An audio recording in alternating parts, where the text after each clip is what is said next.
Il est 19 h, bonsoir à tous, bienvenue dans cette édition, merci de nous être fidèles. À la une de l'actualité aujourd'hui, du monde, de la couleur, du soleil, avec une pointe de fraîcheur, le défilé des porteurs d'orange a tenu ses promesses et a rassemblé la foule ce matin du côté de la mairie de Punaouia. Nos journalistes y étaient. Chercher, fouiller pour tomber sur la bonne affaire. À quelques semaines de la rentrée scolaire, certains parents profitent des marchés aux puces pour trouver la tenue de leurs enfants. Une belle alternative lorsque les finances ne sont pas au beau fixe et les prix à leur paroxysme. L'équipe féminine de Pirée est championne du Festival des îles en futsal. Après une finale serrée contre Taha, grand favori, Rapace signe un triplé et garde son titre en s'imposant du côté des hommes. L'événement se clôture ce soir avec la finale du football à 11. Et nous rejoindrons justement à Fatawa notre journaliste Stéphane Ratino qui nous fera un point sur ce match opposant deux équipes de Moorea. Une récolte plus maigre, mais une foule au moins aussi nombreuse. Succès garanti pour la fête de l'Orange à Punaouia. Des centaines de personnes ont assisté ce matin au très attendu défilé des porteurs d'agrumes. Le point d'orgue de la manifestation, 40 bénévoles de l'association de la protection de la Punaru, les épaules chargées de fruits, qui ont paradé sous les applaudissements du public. Priscilla Etève et Jacques Damour se trouvaient parmi la foule. C'est le grand jour pour ces porteurs hauts en couleur. En tenue traditionnelle, petits et grands présentent fièrement le fruit de leur travail que le public, venu nombreux, déguste avec des yeux admiratifs. Les porteurs d'orange, impressionnants, hein. On voit les glades, hein. Je ne sais pas combien ils portent, mais on sent que c'est des costauds, c'est des haïtos. Magnifique le défilé pour cette année. Il y a eu du monde, beau soleil. Je trouve qu'ils ont beaucoup de courage de faire ça. Qu'est-ce que tu as trouvé impressionnant ? La quantité d'oranges qu'ils peuvent porter, même la décoration, le soin qu'ils y portent, c'est vraiment impressionnant. Sur ces bambous décorés, des dizaines de kilos d'agrumes, pas toujours facile à porter, même pour un président. C'est presque aussi lourd que la charge présidentielle. Non, c'est super, c'est super. Je suis admiratif de ces haïtos qui sont descendus avec ces charges du Tamanou. C'est extraordinaire. Extraordinaire de valoriser le patrimoine de Punaouia, transmis de père en fils. Cette fête de l'orange, c'est aussi l'occasion de liquider le stock. On va exposer à la vente avant tout et on va faire plaisir aussi à notre famille aussi pour déguster un peu les oranges du plateau. Combien tu penses gagner cette année avec la première cueillette ? On verra bien ce que ça va donner à l'exposition. Mais avec 1,5 tonnes d'oranges posées sur ces tréteaux, le bilan est loin d'être savoureux pour l'association de protection de la Punaru. C'est 2 fois moins que les années précédentes. Ça a baissé cette année. C'est à cause des plantes d'oranger. Tu vois, il faudrait les débrousser pour que le soleil va dessus. Hein. Cette année, ce sera donc les premiers arrivés, premiers servis. La cueillette est ouverte jusqu'au 3 septembre, accessible au public à partir du 4 août. Et certains porteurs d'orange de l'association de protection de la Punaru retourneront dès demain dans la vallée. Sachez par ailleurs que la vente se fera désormais sur les bords de route. Le compte à rebours a commencé 3 semaines avant de reprendre le chemin de l'école. L'heure est donc aux préparations et aux achats de la rentrée. Car en plus des fournitures scolaires, les parents en profitent souvent pour refaire un peu la garde-robe de leurs enfants. Mais en temps d'inflation, la facture peut être très vite salée. Les marchés aux puces sont une bonne alternative. Il y en avait justement un ce matin du côté d'Otumauro, Kaline Liénard et Hubert Liao. Malicia, c'est toi qui as choisi les robes aujourd'hui ? Oui. Tu es contente des robes qu'on t'a achetées ? Oui. Tu as hâte d'aller à l'école avec ? Oui. La plus belle pour sa première rentrée en maternelle, c'est l'objectif de Réna aujourd'hui, à la recherche des meilleurs prix pour habiller ses 2 filles. C'est vraiment pas cher parce que j'ai eu pour 3 000 des ensembles pour ma cadette, pour mon aîné. Ma grande, elle a 10 ans et ma cadette, elle a 3 ans. Donc du coup, pour 3 000, j'ai eu beaucoup de linge, quoi. Un peu plus loin, Teipo Temarama et ses 2 enfants. Pour le garçon, dernière année de primaire, l'adolescente, elle, passe son DNB cette année. Mes enfants, ils sont simples, hein. C'est le short tricot, même pour la fille. Hein. Short tricot, il n'y a pas de robe. Donc, c'est ça l'essentiel, hein. C'est le short et le tricot. Evan et son fils de 4 ans sont en balade avec la famille de Calédonie. Ils en profitent pour allier l'utile à l'agréable. 4 shorts, c'est pas cher, hein, 1500 francs les 4 shorts. C'est pas ça, tu vas trouver au magasin. Hein. Eugène, lui, est un habitué des marchés aux puces. Chaque samedi, il fait la navette depuis Mataïa pour chiner. Il y a plein de trucs intéressants pour les enfants et moins cher, tout ça. Comme ça, on met de côté et puis quand il y a la rentrée, on n'a pas de problème. Je dépense au moins 5 000 francs à chaque fois quand je viens. Puis je mets de côté. Et si on a trop, je vois les amis pour les vendre un petit peu, pour ramener un peu de budget dans la maison.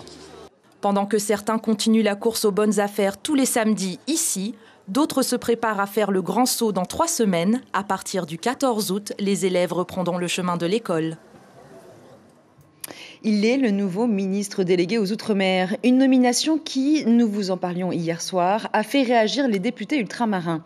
Mais Philippe Vigier l'assure, il promet de répondre aux préoccupations de ces territoires, de tous les parcourir et de partir à la rencontre de chacun, acteurs parlementaires, présidents de collectivités. Il sera aussi sur le terrain aux côtés d'Emmanuel Macron en Nouvelle-Calédonie et de Gérald Darmanin en Polynésie le 15 août prochain. En attendant, l'ancien député de l'Eure-et-Loir a présenté sa feuille de route. Oui, il y a une feuille de route qui s'impose, c'est celle qui est sortie du fameux comité interministériel aux Outre-mer et qui permettra justement de tracer, suite à ce travail qui a été fait notamment par Jean-François Carenco, bien sûr avec Gérald Darmanin, de faire en sorte qu'on soit capable, par exemple pour l'eau, pour le logement, pour la transition énergétique, pour l'école, pour la vie chère, pour le développement économique, d'apporter des réponses. Vous savez, moi, j'ai eu une expérience d'élu local pendant une vingtaine d'années, et donc je suis là pour faire en sorte que ce qui est nécessaire devienne possible demain. Et je le ferai, je le dis avec beaucoup de force, de façon très étroite avec tous les élus, qu'ils soient parlementaires, mais tous les acteurs du territoire, les présidents de collectivités, pour essayer d'être un peu celui qui apporte la simplification et qui trouve les solutions pour faire en sorte que ce qui est attendu soit réalisé. Naturellement, je rencontrerai tous les acteurs, d'abord tous les parlementaires, mais pas simplement les parlementaires, vous voyez. Je vais avoir des contacts avec tous les présidents de collectivités dans les toutes prochaines heures. Je serai sur le terrain avec le président de la République en Nouvelle-Calédonie à partir de lundi. Je devrais accompagner normalement Gérald Darmanin en Polynésie au mois d'août. Je prends l'engagement, un engagement fort. C'est de les voir tous, les parlementaires, de travailler avec eux sur justement tout ce qui a été préparé dans le cadre du SIOM. Je prends l'engagement également d'aller dans tous les territoires et d'ici la fin de l'année, j'aurais fait ce tour du monde, puisque, je rappelle, c'est la 2e façade maritime mondiale, et je prends un 3e engagement, c'est que ma porte soit toujours ouverte pour eux. Et il est attendu demain en Nouvelle-Calédonie. C'est la 2e fois que le président de la République se rend sur le Caillou. Un déplacement très attendu dans l'archipel, mais pas seulement. Emmanuel Macron visitera la Papouasie, Nouvelle-Guinée, et les Vanuatu, où est aussi attendu le président du pays, Moetai Brotherson, invité pour la fête de l'indépendance. On fait le point sur l'enjeu de cette visite du chef de l'État avec Laurence Théatin depuis Nouméa. Emmanuel Macron est attendu demain en fin de journée ici en Nouvelle-Calédonie. Il évoquera le futur statut du territoire dont les discussions sont dans l'impasse. Il restera 2 jours. Direction ensuite le Vanuatu, puis la Papouasie-Nouvelle-Guinée. C'est le premier déplacement du président de la République dans les Outre-mer depuis sa réélection. C'est un déplacement qualifié d'historique par l'Élysée puisque c'est aussi le premier déplacement d'un président de la République française dans les îles du Pacifique en dehors de nos territoires depuis le général de Gaulle. Il s'agit pour le chef de l'État de décliner sa stratégie indo-pacifique et de réengager la France dans cette région grâce notamment à un rehaussement des aides au développement. Alors cette stratégie met les territoires d'outre-mer, des océans Indiens et du Pacifique aux avant-postes. Le message du président de la République, nous sommes un pays voisin, nous sommes un pays de la région avec 1,5 million d'habitants. La 2e zone économique exclusive du monde dont les 3/4 sont dans l'Indo-Pacifique. Nous sommes une alternative crédible par rapport à la Chine. Nous pesons certes moins lourd financièrement, mais nous avons un ADN commun, la démocratie. Et Emmanuel Macron accordera une interview à France 2 qui sera retransmise chez nous en temps réel lundi à 1h du matin. Vous pourrez bien sûr la retrouver sur notre site Internet. C'était il y a 50 ans, jour pour jour, un 22 juillet 1973. Un avion de la Paname s'écrase dans la place de Papeete juste après le décollage. Le bilan est tragique, 78 morts. Mais une personne survit, James Campbell, un Australien. L'homme doit la vie à un Polynésien, Joseph Zima. Ce mécanicien spécialiste des hydravions n'a pas hésité à embarquer sur son bonitier pour aider les sauveteurs.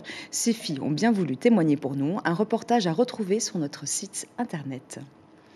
Place au sport, et c'est un triplé pour Rapa. Après 2018 et 2019, l'équipe des Australes poursuit sa lancée et remporte le Festival des îles en futsal. Grand favori, les joueurs n'ont laissé aucune chance à leur adversaire. Cet après-midi, ils ont gagné la finale face à Papeete, 2-0 devant un public en liesse. Et du côté des femmes, Pirée remporte cette édition après une finale contre une équipe de Taha très en forme. Dans les deux camps, les joueuses se sont battues jusqu'au dernier coup de sifflet. Résultat, victoire 4-2 pour Pirée. Un match serré à la saveur particulière, nous raconte Stéphane Ratino sur des images de Patrick Nixing. C'est presque un duel de sœurs, tant les deux équipes se connaissent, se ressemblent. C'est une histoire de frangines aussi, de sœurs de sang cette fois-ci, l'une contre l'autre aujourd'hui. Une finale, c'est un moment particulier où tout remonte avant le bruit du volcan dans la salle. Vous vous êtes concentré avec beaucoup de silence, vous pensiez à qui? À notre petit ange, notre ancien coach en fait, qui est décédé, Bajo, notre petite étoile.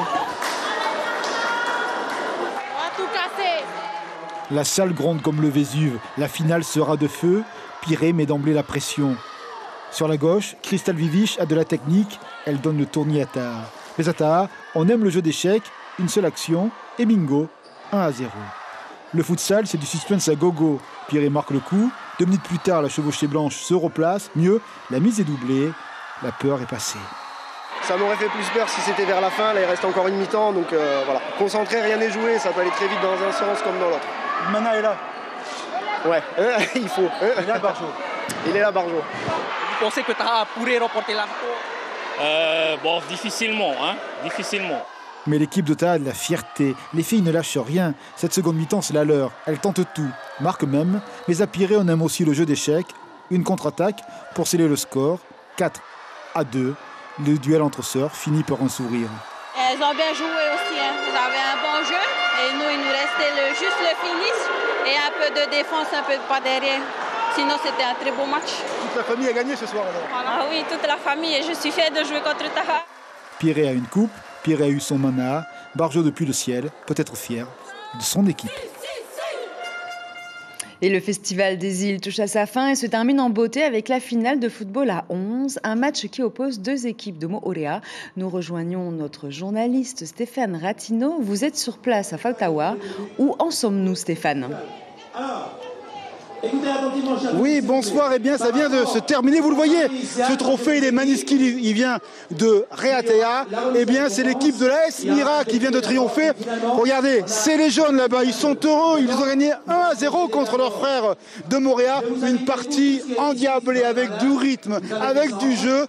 Bref, on s'est vraiment fait plaisir et le public a chanté, le public a accompagné. C'était un petit peu l'Italie, c'était le Vésuve. Il y a beaucoup de passion pour ce festival des îles, un festival qui a vraiment connu aujourd'hui un point d'orgue avec les finales. On va rejoindre la directrice générale de la fédération, Moyama, qui est juste là, vous la voyez, avec son chapeau moyen. Ama, bonsoir. Merci d'être avec nous. On s'est vraiment régalé aujourd'hui. Une magnifique journée de finale. Hein. Oui, magnifique journée avec toutes les finales. Alors quand on vient ici pour les finales, il y a beaucoup de monde. On peut dire que le Festival des îles, c'est de la passion, c'est beaucoup d'amour. Oui, effectivement, vous remarquerez que les Iliens sont ici, des équipes des îles sont ici, ben, toute la famille des Iliens sont présents. Qu'est-ce qu'on peut tirer comme bilan de cette 12e édition en termes sportifs, en termes d'ambiance, en termes de fraternité? Je dirais que c'est un bilan plus que satisfaisant. Par rapport à tout ce qu'on avait vécu depuis le début de la semaine jusqu'à aujourd'hui. Sur le plan de l'hébergement, la restauration, le transport terrestre, la partie logistique, tout est positif. Ce soir. Nous, on a visité cette semaine les équipes des Marquises et on voit que c'est aussi de la cohésion. Il y a du football, mais c'est aussi de la société derrière, c'est aussi de l'humanité. C'est ce que vous recherchez. Vous êtes quand même un petit peu à l'origine de ce festival. C'était l'idée que défendait aussi votre mari lorsqu'il était aux affaires. En effet, c'est bien ça. En effet, mon défunt mari travaillait énormément pour les Iliens. Et le résultat aujourd'hui est très satisfaisant. Les Iliens sont très solidaires entre eux et je pense que c'est le secret de la réussite de ce Festival des Îles. Ça veut dire que ça aide aussi à développer le football dans les atolls. Lorsque les équipes rentrent, les dirigeants, ils se sentent plus forts, plus grands pour encore donner un souffle supplémentaire à leur club. En effet, le Festival des Îles est considéré comme la Coupe du Monde des Iliens. Et je pense que les Iliens n'attendent que ce moment dans l'année pour pouvoir se retrouver ici sur des sites de compétition où ils viennent montrer leurs compétences, leur professionnalisme par rapport aux 3 disciplines, c'est-à-dire le football, le futsal et le beach soccer. Justement, futsal, Patrick vient nous montrer l'équipe de Pirée qui est fleurie. Elle a gagné une belle équipe, on l'a vu tout à l'heure, 4-2. Et là, c'est l'image que vous attendez, non, Madame la directrice? Oui. Tous les footballeurs, les footballeuses pour la photo de famille, les trophées. Et les trophées, ils sont magnifiques, hein? Oui, spécialement pour cette édition, j'ai commandé les trophées à Rayatea. Nous sommes de Rayatea, donc j'ai commandé les trophées de tous les vainqueurs à Rayatea. Merci beaucoup. Patrick va vous montrer l'image de famille de toutes les équipes qui sont là, les photos souvenirs. Patrick, allez-y avec les images, vous voyez, c'est ça le football, c'est l'humanité. On le voit à travers l'histoire, à travers la littérature, le football, lorsqu'on est là avec fair play, avec bel esprit, ça fait ces belles images, des souvenirs pour la jeunesse et puis une idée aussi de ce qu'est la Polynésie à travers le sport. Voilà donc ce qu'on pouvait dire. Souliane, vous le voyez, tout le monde attend les trophées, il y a du sourire, c'est samedi, c'est la vie. Et c'est pétillant. Merci beaucoup Stéphane Rattino. Je rappelle donc que le Festival des Îles se clôture ce soir, une édition, donc vous l'avez entendu, réussie, qui aura réuni 1200 participants de 23 îles de la Polynésie et quelques milliers de spectateurs. Prenons le large à présent, direction les Tuamotu. Aho, avec de belles prises pour les pêcheurs du concours organisé dans le cadre des festivités du Heiva. Un concours de pêche au gros à la bouée dit Poito. Sur les 14 alignés au départ, seulement 6 équipages ont fini le concours. Le gagnant, l'embarcation de Jean-Paul et Jamil, avec un total de 44 kilos, suivi de Tumukiva avec 20 kilos et en 3e place, Maniaro avec 19 kilos. Restons dans les eaux, mais à quelques miles plus au sud. On le sait, juillet signe le retour des baleines en Polynésie, en particulier à Rurutu, surnommée l'île aux baleines. C'est ici que l'une d'entre elles a été sauvée d'une mort certaine. Elle a été retrouvée coincée vendredi en fin de journée, la queue accrochée à une bouée. Selon nos informations, c'est au petit matin ce samedi que des pêcheurs ont pu libérer l'animal des liens en nylon qui l'emprisonnaient. Direction à présent Rayatea pour terminer ce journal. Parlons volleyball avec la 3e édition de la Caravane des îles. Elle a débuté ce matin et rassemble 70 compétiteurs des îles sous le vent et des îles du vent. Une ouverture tout en culture avec les différentes prestations des équipes et du groupe de Haumeire. La Caravane des îles se tient à la salle Omnisport de Uturoa et s'achèvera samedi prochain. Elle est organisée cette année par l'équipe Sacred Family de Rayatea. Écoutez Raunui Teamo, la présidente du club. On n'avait pas le choix en fait, parce qu'en fait cet événement, c'est un événement de passation. L'année dernière, nous avons participé à la 2e édition et notre délégation a été choisie pour l'organisation de la 3e édition. C'est très important pour nos jeunes, surtout pour la délinquance et tout. C'est très bien de concentrer la jeunesse sur le sport. C'est la fin de ce journal. Je vous en rappelle l'information principale. Rapa signe un triplé et garde donc la Coupe de champion du Festival des îles en futsal. Pirée remporte la victoire du côté des femmes. Le Festival des îles s'est achevé donc ce soir avec la finale du football à 11 qui a vu la victoire de l'AS Mira. Après 3 ans d'absence, c'est une édition réussie selon les organisateurs. Et au programme de votre soirée, la saga Azucar, suivie du match Pays-Bas contre Portugal de la Coupe du Monde de football féminin. Je vous souhaite à tous une excellente soirée. Demain matin, dès 7h, sur vos ondes Radio Polynésie, la première, vous retrouverez David Chang. Quant à moi, je vous dis à demain soir. En attendant, on se quitte sur ces belles images du défilé des porteurs d'orange.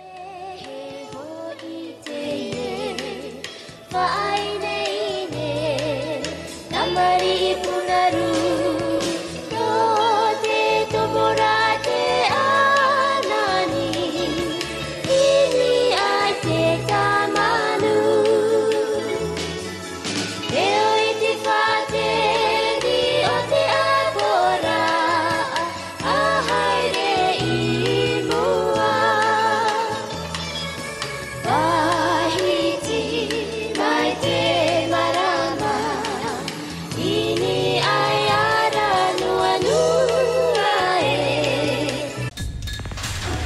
L'information en continu sur Polynésie la première, Internet et réseaux sociaux.